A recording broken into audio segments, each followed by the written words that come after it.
Have you ever felt there are things we cannot explain? Strange phenomena, shadows lurking at the edge of our sight, or recurring dreams with mysterious meanings.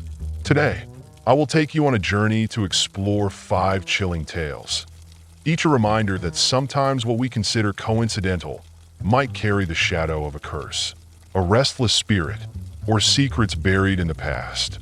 From the curse of the comb, midnight phone calls, shadows on deserted roads, to the eyes in dreams, all lead us to a world where reality intertwines with the supernatural. Are you ready to step into the darkness with me? Story 1. The Curse of the Comb. Mary Anderson, a bright and determined 26-year-old from the United States, had always been captivated by the mysterious allure of antiques. Now living in London to pursue her master's degree in art history, she found herself in a city steeped in centuries of history and hidden secrets. Every weekend, when the rigors of her studies gave her a chance to breathe, Mary would immerse herself in the bustling markets of London, hunting for forgotten treasures and items that whispered stories from the past. It was more than a hobby, it was an obsession.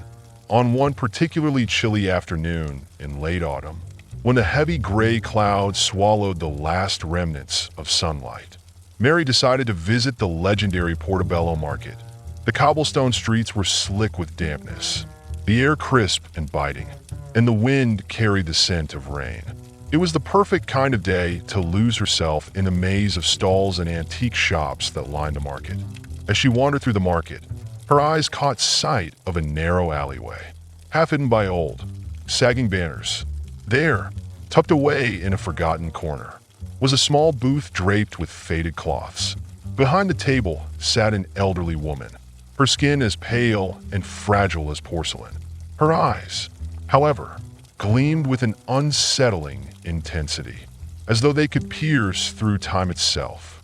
On the table in front of her lay an assortment of trinkets, but one item, in particular, caught Mary's attention: a sleek, ebony comb, its surface polished to an unnatural gloss, resting upon a piece of faded red velvet. The comb was unlike anything Mary had ever seen. It seemed to pulse with an energy of its own. Intricate floral patterns adorned its edges, delicate orchids woven into the wood as if frozen in time. Something about it seemed wrong, yet irresistible. Mary reached out to touch it, and as her fingers brushed against its cool surface, a strange shiver ran down her spine. She looked up at the woman, her curiosity piqued. "Where did this comb come from?" she asked, her voice laced with fascination.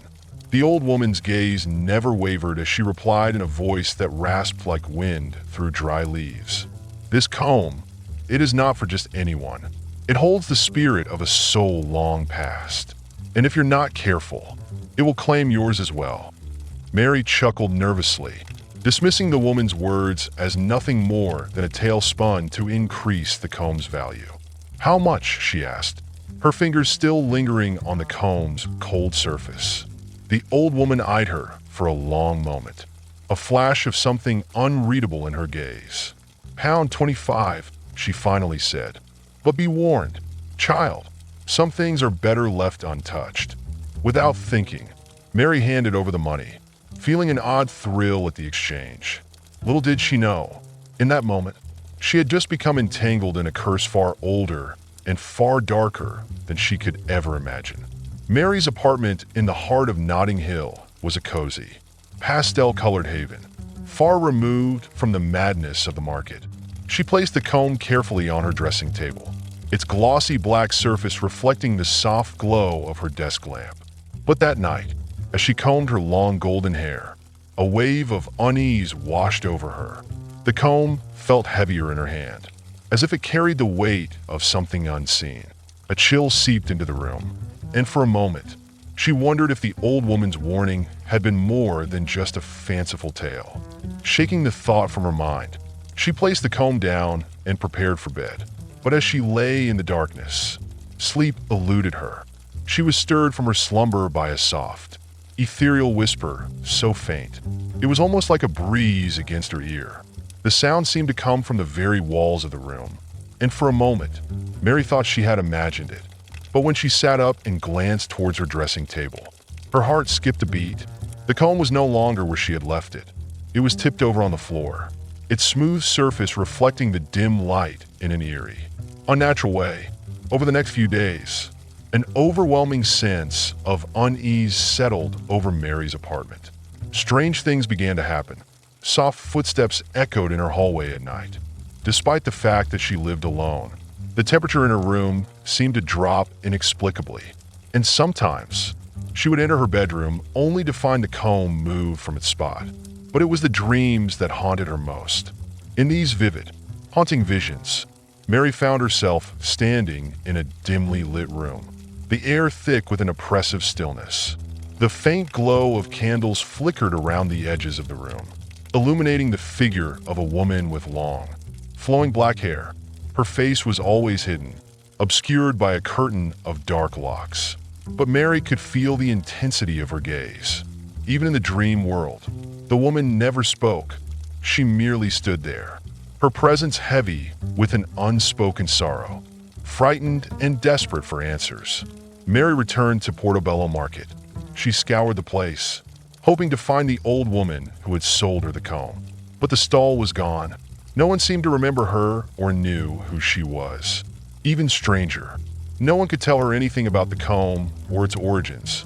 Determined, Mary turned to libraries and online resources, poring over any piece of information that might help her understand the comb's mysterious past. After days of research, she stumbled upon an old article about Isabella Ravenscroft, a famous opera singer from the early 20th century. Isabella was renowned for her beauty, her powerful voice, and her long, dark hair, which she always combed with a unique ebony comb, exactly like the one Mary had found. But the story turned tragic. Isabella had been murdered by her wealthy lover in a fit of jealous rage after she decided to leave him. To cover up the crime, he framed a servant, who was executed for the murder. Isabella's death was buried in the shadows of history, her soul never at rest. Mary realized with horror that the comb she had purchased wasn't just an antique. It was a vessel for Isabella's restless spirit, a spirit now clinging to her. She sought out the help of a renowned psychic in London, desperate for a way to rid herself of the curse. The psychic recoiled upon seeing the comb, her face draining of color. "This is a dangerous thing you possess," she whispered. "Isabella's spirit is powerful. If you do not help her find justice, you will never find peace." With no other choice, Mary agreed to help. Guided by the psychic, she organized a seance, hoping to communicate with Isabella's spirit and bring her the justice she had been denied for so long. As the seance began, the room grew cold, the air thick with tension. The comb was placed on the table, and the atmosphere seemed to shift, as if the very walls were holding their breath. Then, a soft, anguished voice echoed through the room, whispering one word over and over: "Justice, justice." Suddenly, Isabella's ghost appeared. Her long, dark hair swirled around Mary like a living thing. Her eyes locked onto her with an intense, sorrowful gaze. The apparition reached out, and the room seemed to grow darker, colder. Isabella's presence was overwhelming, suffocating. Mary's heart raced, but the psychic urged her to remain calm. "Promise to help her," she cried. "I promise," Mary shouted, her voice trembling. "I will find the truth. I promise." Over the following weeks, Mary uncovered old letters from Isabella's lover, confessing to the murder.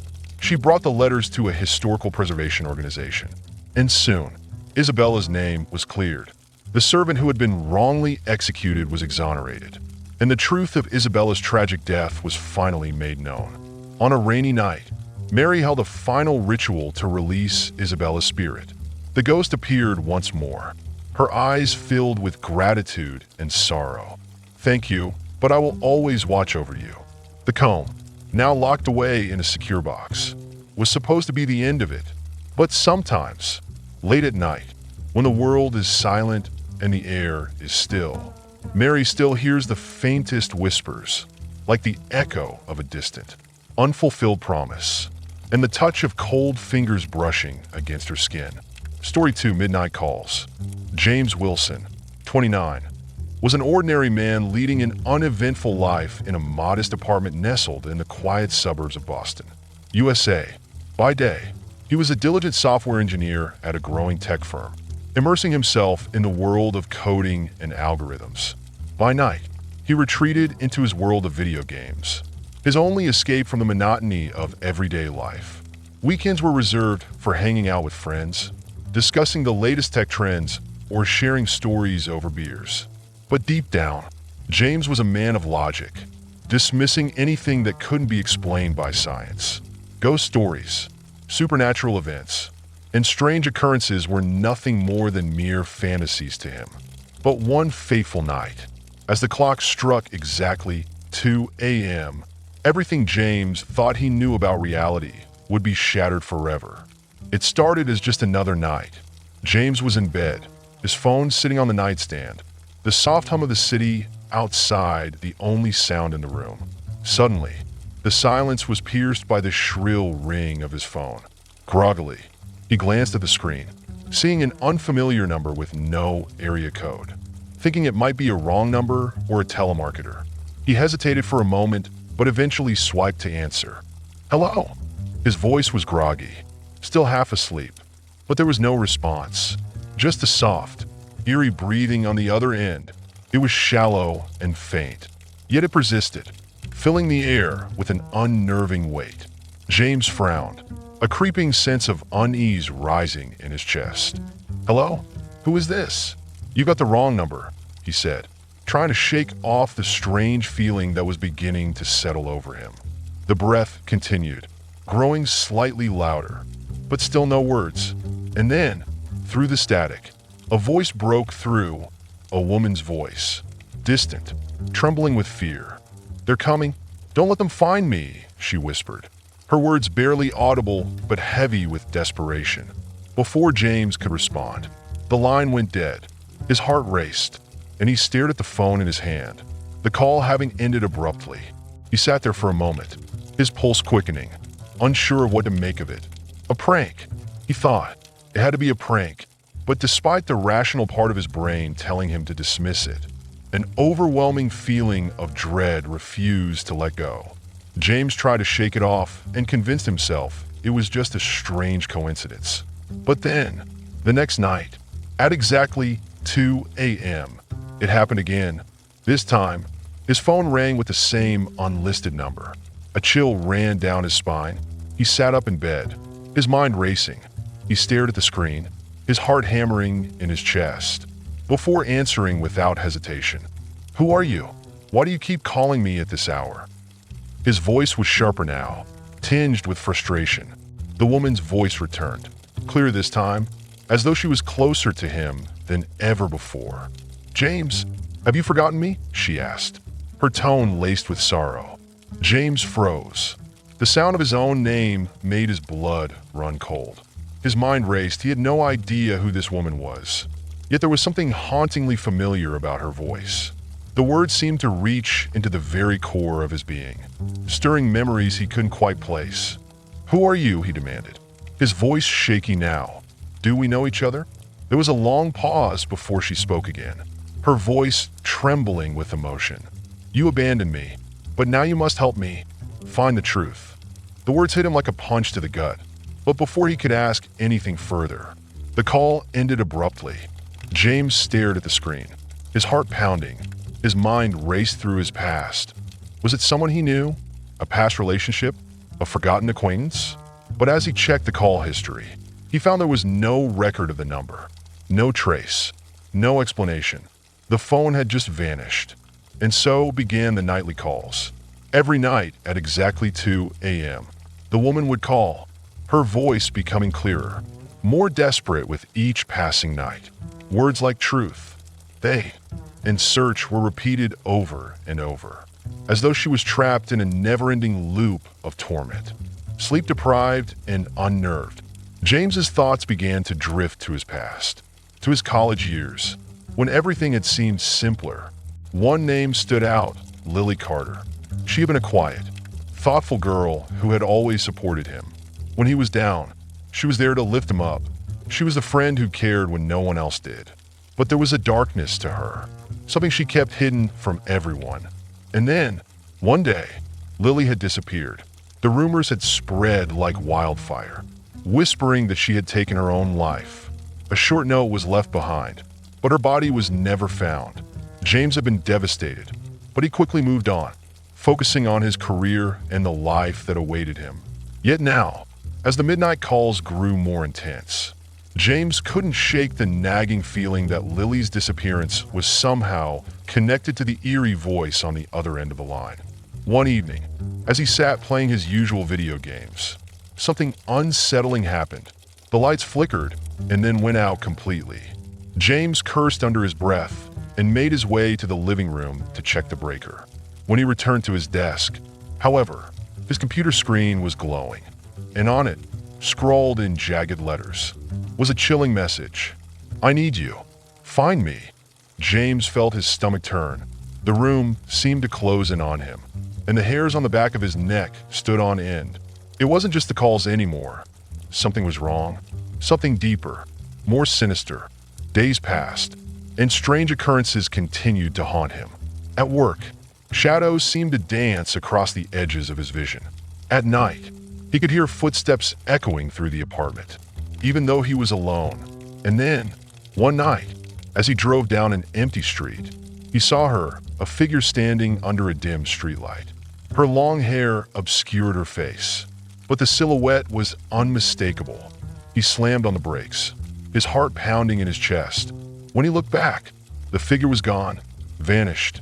Desperate for answers, James decided to visit Lily's old house, hoping to find some clue, some trace that could explain the tormenting calls. Her parents, now elderly and weary, seemed to still be haunted by their daughter's disappearance. In her old room, James found a journal, a tattered, yellowed book filled with Lily's handwriting. As he flipped through the pages, the truth began to reveal itself. Lily hadn't taken her own life. She had been bullied, tormented by a group of jealous classmates. She had reached out for help, but no one listened. The final entries of the journal spoke of a lake on the university campus, the last place she had been seen before disappearing. That night, James made his way to the lake, armed with a flashlight and a white flower. As he stood at the water's edge, the cold air wrapping around him, he could hear a faint voice calling his name. Suddenly, a figure appeared on the water's surface, Lily. Her face was pale and serene, her long hair cascading over her shoulders. She looked at him, her eyes filled with both sorrow and gratitude. "Thank you, James. At last, you came," she whispered, her voice soft but full of emotion. James knelt by the shore, placing the white flower in the water, and whispered an apology for not recognizing her pain sooner. A gentle breeze swept through the air, carrying a strange sense of peace. The call stopped after that night, but a week later, as James lay asleep, the phone rang once again. His eyes snapped open, and he stared at the screen, his heart in his throat. The same unlisted number. Hesitating, he answered. On the other end, the familiar voice whispered softly, "Thank you, James, but you will always remember me." The phone slipped from his hand as the clock on the wall suddenly stopped, its hands frozen at exactly 2 a.m., and somewhere in the distance, a faint whisper lingered in the night air. "I'm still here. James." Story 3. The Shadow on the Road. Alex Carter, 32, was no stranger to long, lonely drives. As a salesman for a medical equipment supply company, his job required him to travel through remote highways, often driving through the night to meet clients in distant cities. It was a life of solitude, just him, his car, and the endless stretch of road. After years of it, Alex had grown used to the darkness that came with those late-night journeys. The hum of the engine, the occasional flicker of a streetlight, and the road ahead were all he ever needed. But on one cold, eerie winter night, that same familiar road would become a path into something far darker than Alex could have ever imagined. It was past 11 p.m. as Alex made his way home to Chicago. The night air was frigid, and snowflakes swirled lightly across the road, glowing faintly in the headlights. The highway was desolate. No cars. No sign of life. Just the soft whir of the engine and the sound of wind howling outside. He took a sip of coffee from his thermal mug and turned up the radio, hoping the music would keep him alert as the hours passed. The trees on either side of the road were bare, their twisted branches silhouetted against the dark sky. The time on the dashboard read 11:47 p.m. Alex's mind was heavy with fatigue, but he had driven this stretch of road countless times without incident. Yet, tonight, there was something different in the air, a strange tension that seemed to hang, thick as the winter fog. Suddenly, in the distance, a shadow appeared on the road. Alex's eyes narrowed, trying to focus. His heart skipped a beat. A figure stood directly in the middle of the road. Without thinking, Alex slammed his foot down on the brake. The tires squealed against the snow, the car skidding for a moment before coming to a halt, just a few meters from the figure. Alex's breath caught in his chest as he stared through the windshield. The figure was a woman, standing motionless. Her back to him, she wore a thin white dress, completely out of place for the bitter cold of the night. Her long black hair cascaded down her back, obscuring her face. Alex felt a chill run down his spine. "What is she doing here?" he muttered to himself, trying to make sense of it. He opened the door and stepped out, but as soon as his boots hit the icy road, the woman was gone. 1 second she was there. The next, she had vanished into the darkness. Alex stood frozen, his breath rising in visible puffs. His heart raced in confusion and fear. Maybe it was just fatigue, he thought, a hallucination. That had to be it. He got back into the car, trying to steady his breathing. He glanced around, but there was nothing but the deep black of the night and the occasional flicker of snow drifting across the road. Shaking his head, he told himself to focus and continue driving. Yet, no matter how hard he tried, he couldn't shake the feeling that something was wrong. A palpable sense of dread began to creep into his chest, settling like an invisible weight. About 20 minutes later, just as he passed a small street lamp, he saw her again. This time, she wasn't standing in the middle of the road, but by the side, barely visible in the dim light. She was still, unmoving, like a statue in the darkness, staring at his car. Her face remained hidden behind her flowing black hair, but there was something about the way she stood, like she was waiting, watching. Alex's stomach churned. He didn't want to look, but he couldn't tear his eyes away. He pressed down on the accelerator, speeding past her as quickly as he could.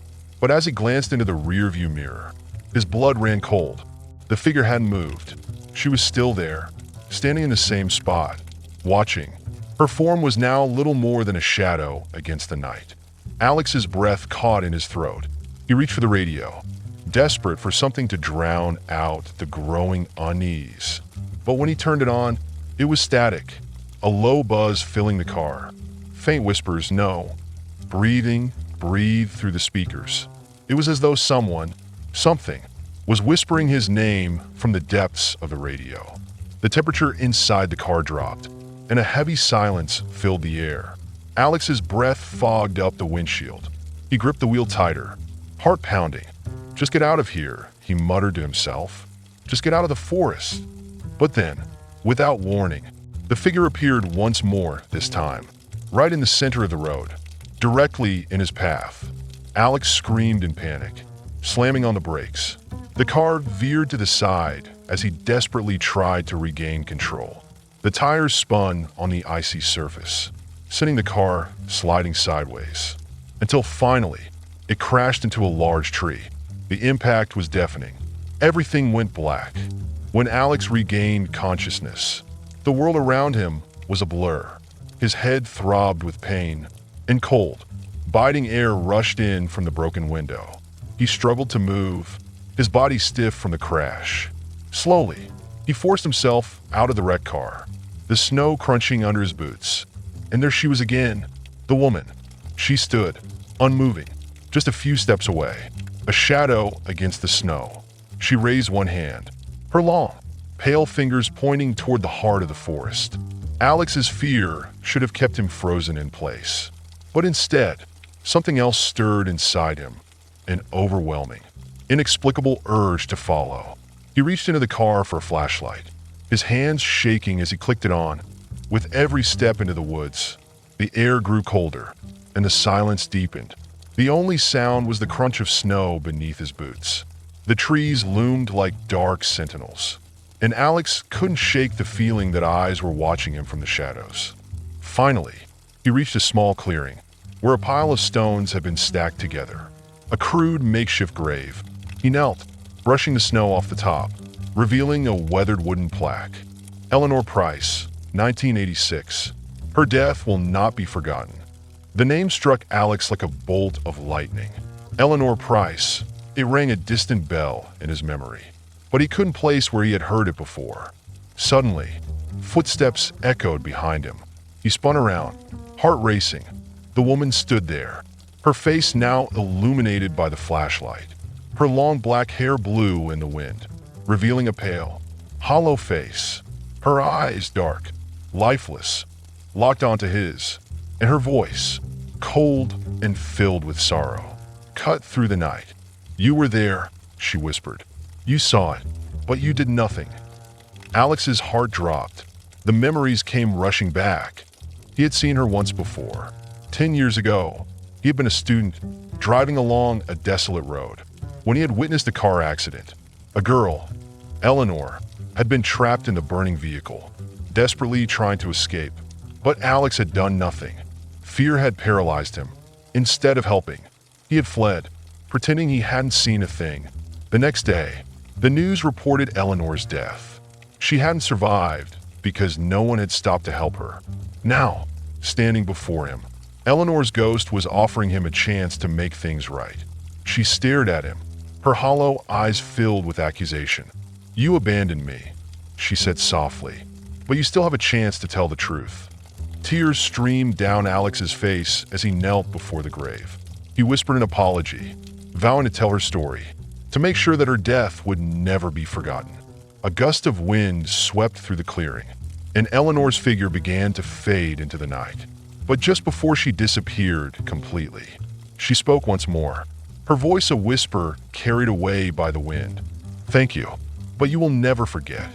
The next morning, Alex arranged for a tow truck to retrieve his damaged car.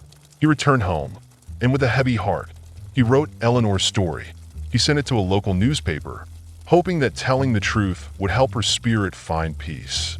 From that day forward, Alex never saw Eleanor again, but whenever he drove along that stretch of road, a cold breeze would pass through his car, a reminder that some debts cannot be forgotten, and some spirits are not easily appeased. And Alex would never forget. Story 4. The Letter Without a Sender. Emily Thompson, a 27-year-old freelance writer, lived a quiet, solitary life in her small apartment nestled in the heart of Seattle. Every day unfolded in a comfortable rhythm, mornings filled with the rich aroma of coffee as she sat by her window, letting the soft sunlight filter through, while her thoughts poured onto the blank page. Her life, like the city around her, was peaceful, undisturbed by anything extraordinary, until one fateful morning when everything changed. That day, Emily's mailbox, usually full of mundane bills and the occasional flyer, held something that stood out like a shadow in the daylight. An old, yellowed envelope, tattered and worn, caught her eye. It had no stamp, no postmark, nothing that could identify its sender. Just her name, Emily Thompson, scribbled on the front in uneven, almost desperate handwriting. Curiosity stirred within her as she reached for the mysterious letter, feeling a sudden shiver creep down her spine. Opening the envelope with trembling hands, she unfolded a small piece of paper. The words scrawled across it seemed to tremble in the air, as if written by a hand that could barely hold a pen. "Help me. Go back to where it all began before it's too late." Emily froze, her heart pounding. Where it all began? What could that mean? Who would send such a cryptic message? Her mind raced, but no answers came. She placed the letter on her desk, trying to brush it off as a prank, some misguided attempt at mystery. But no matter how hard she tried to focus on her work, the words from the letter echoed in her mind like a relentless whisper. Before it's too late. For the next 2 days, the words clung to her thoughts. Then, Just as the unease started to settle, another letter arrived. This time, the message was more direct, more insistent. Emily, I know you don't remember me, but I need you to find the mirror in your family's old house. That's where it all began. I can't leave until the truth is revealed. The mention of the mirror sent a jolt of recognition through her. Her family's old house, the one she hadn't thought about in nearly 2 decades, suddenly loomed large in her mind. It was an old, grand house on the outskirts of a small, forgotten town. Her family had moved away when she was just a child, abandoning it without a second thought. But why now? Why was someone asking her to return? With a sudden sense of dread creeping into her bones, Emily reached for her phone and called her mother. The moment the house came up, her mother's tone shifted, becoming tight, almost panicked. Emily, I told you to forget about that house. Never go back there. But why? Mom, what happened there? Her mother's voice dropped to a whisper. Nothing happened. It's just we shouldn't talk about it. Promise me you'll never go back. The line went dead with an abrupt click, leaving Emily feeling more alone and lost than ever. Something was wrong. Something was being hidden, and she was determined to uncover it. That evening, she went through an old box of childhood keepsakes her mother had sent when she moved out years ago. At the very bottom, she discovered an old, black and white photograph, one of the living room in their former home. The familiar space looked as she remembered, with polished wooden floors and high ceilings. But there, in the corner of the room, stood the grand mirror. The ornate frame was beautifully carved, but the glass, Emily stared at it, feeling a cold, knot twist in her stomach, was clouded, as though something inside it was stirring, waiting. Memories she had buried deep within herself began to resurface. Hazy at first, then clearer. She remembered that mirror, how it had always seemed off. A feeling of dread had often crept up her spine whenever she stood near it. A feeling that something or someone was watching. As a child, she had sometimes seen shadows shift within its reflection, even though the room around her was empty. The mystery deepened. Why had her parents left that house so suddenly? Why had they abandoned the mirror? The next morning, Emily could no longer ignore the pull. She packed a bag and drove to the small town where the house still stood alone, abandoned and seemingly untouched by time. The road stretched on endlessly, but with each mile, her nerves grew more taut, as if something was calling her back to that place. Something dark, something she wasn't ready to confront. As she neared the house, her breath hitched. It was still there, crumbling under the weight of years and neglect, surrounded by a thick forest of wild grass and weeds. The windows were caked in dust, the door hanging on its hinges as though it hadn't been opened in decades. When Emily stepped inside, the air was unnaturally cold, and the floorboards groaned under her feet. Everything was covered in a thick blanket of dust, and the silence was oppressive.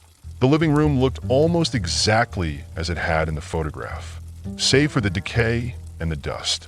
The mirror, however, was unchanged, standing ominously in the corner. With hesitant steps, Emily approached it. The glass was now completely opaque, reflecting nothing but an empty void.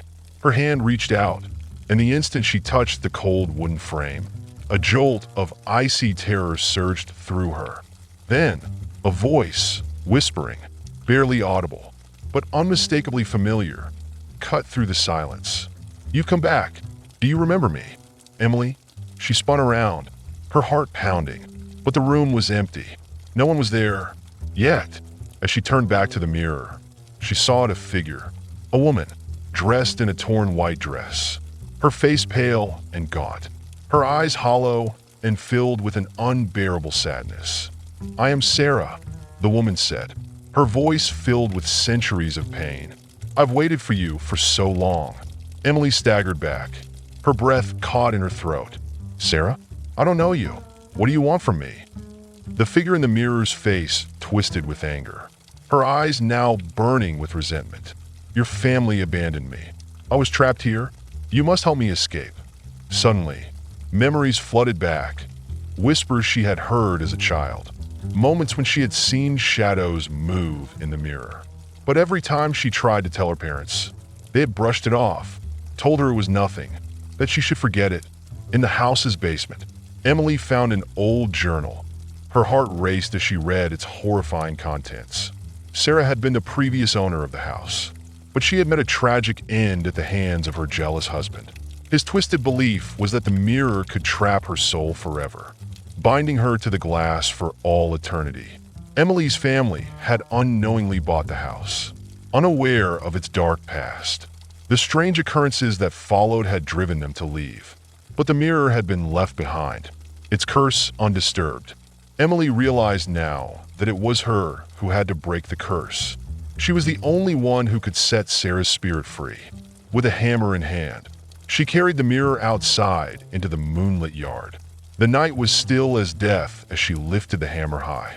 The first strike rang out, sharp and deafening, followed by the sound of shattering glass that echoed like a scream across the empty night. A brilliant, cold light exploded from the broken mirror.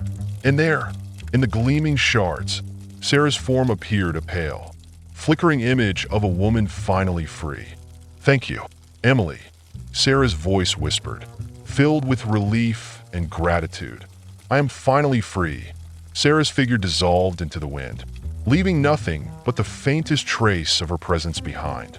The night felt different now, lighter, freer. But Emily wasn't so sure that all of the darkness had gone. Weeks later, back in her apartment, Emily sat by her window, writing as usual. The room was quiet, peaceful, until she caught something in the reflection of the glass. A figure, a woman, pale and motionless, standing just behind her. She turned quickly, her breath caught in her throat, but the room was empty.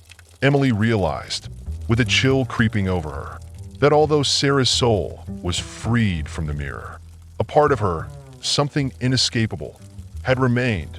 It was as if the secrets of the past could never be fully erased. Story 5. The Eyes in the Sleep. Mark Harris, a 24-year-old psychology student, had always prided himself on his rational thinking. A final-year student at Boston University, he had spent the last few years buried in textbooks and research papers.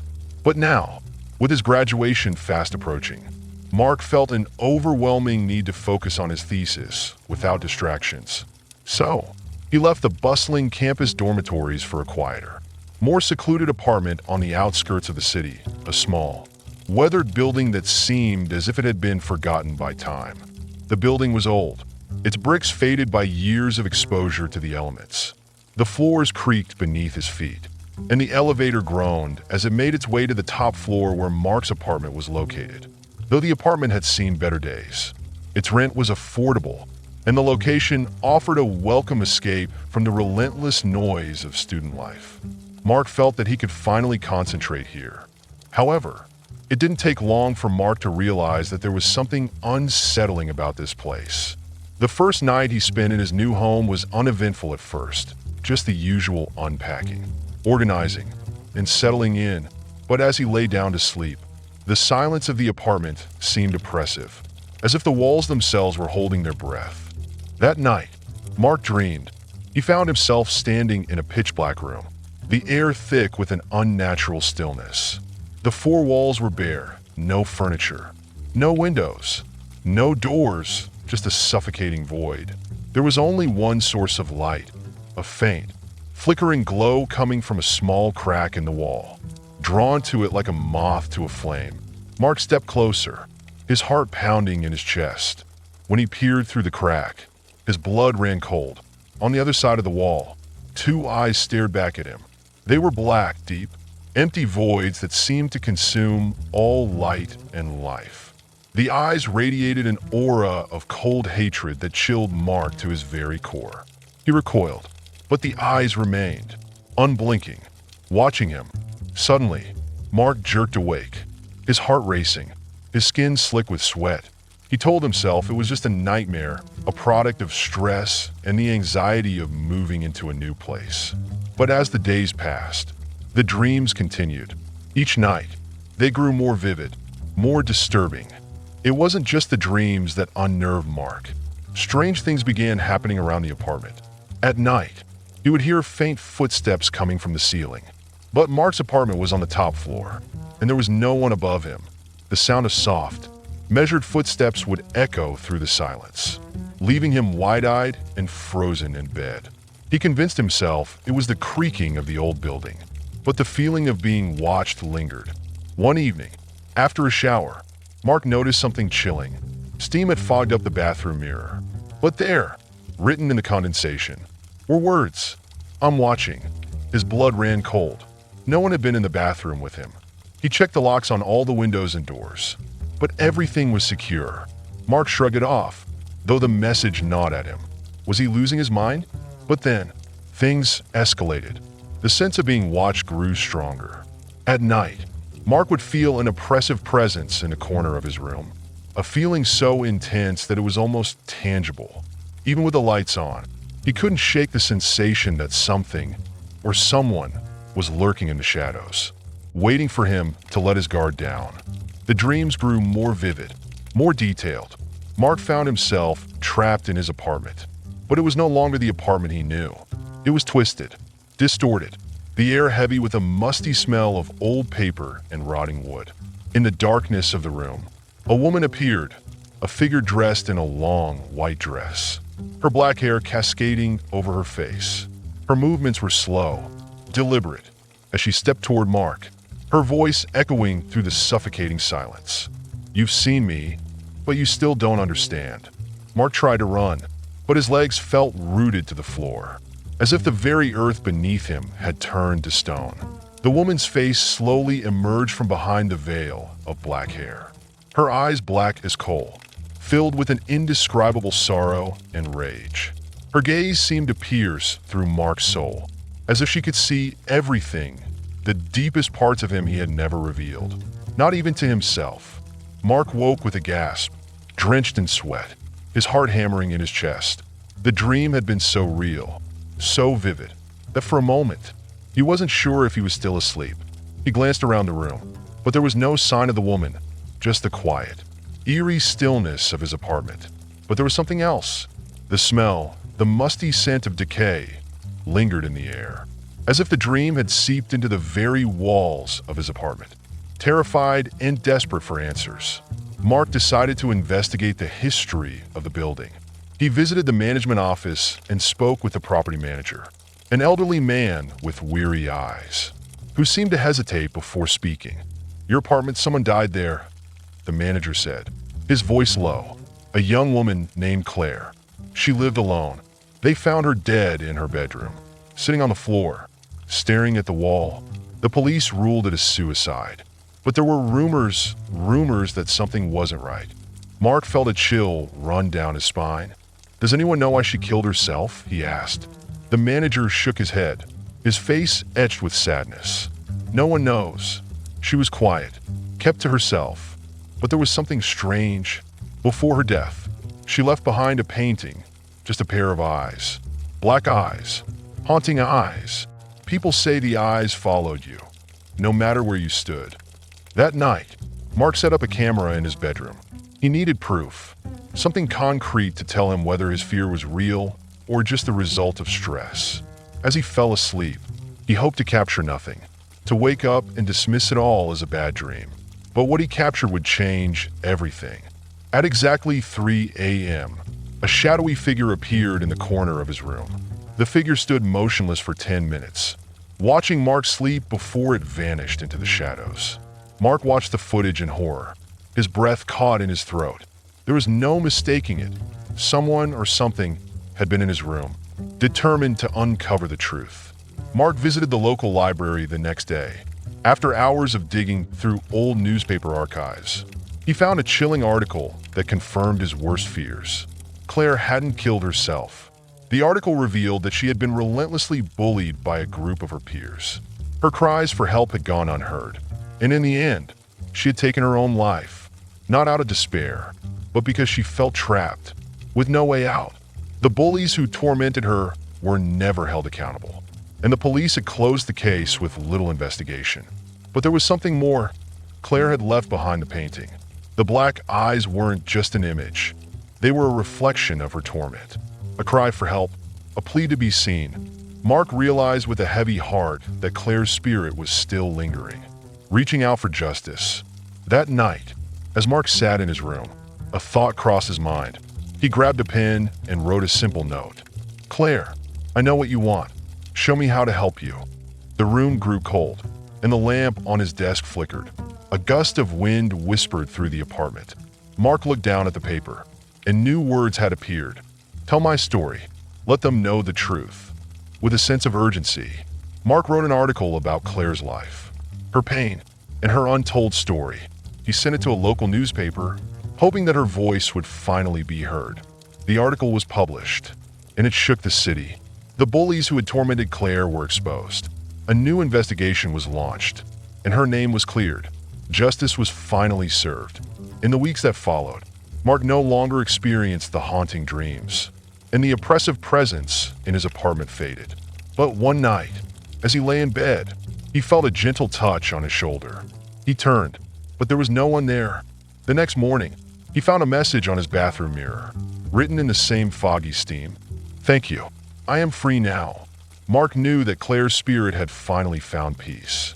But every now and then, when the room was still and the lights dim, he could feel her gaze, her eyes, watching from the darkness, reminding him that some stories are never truly finished.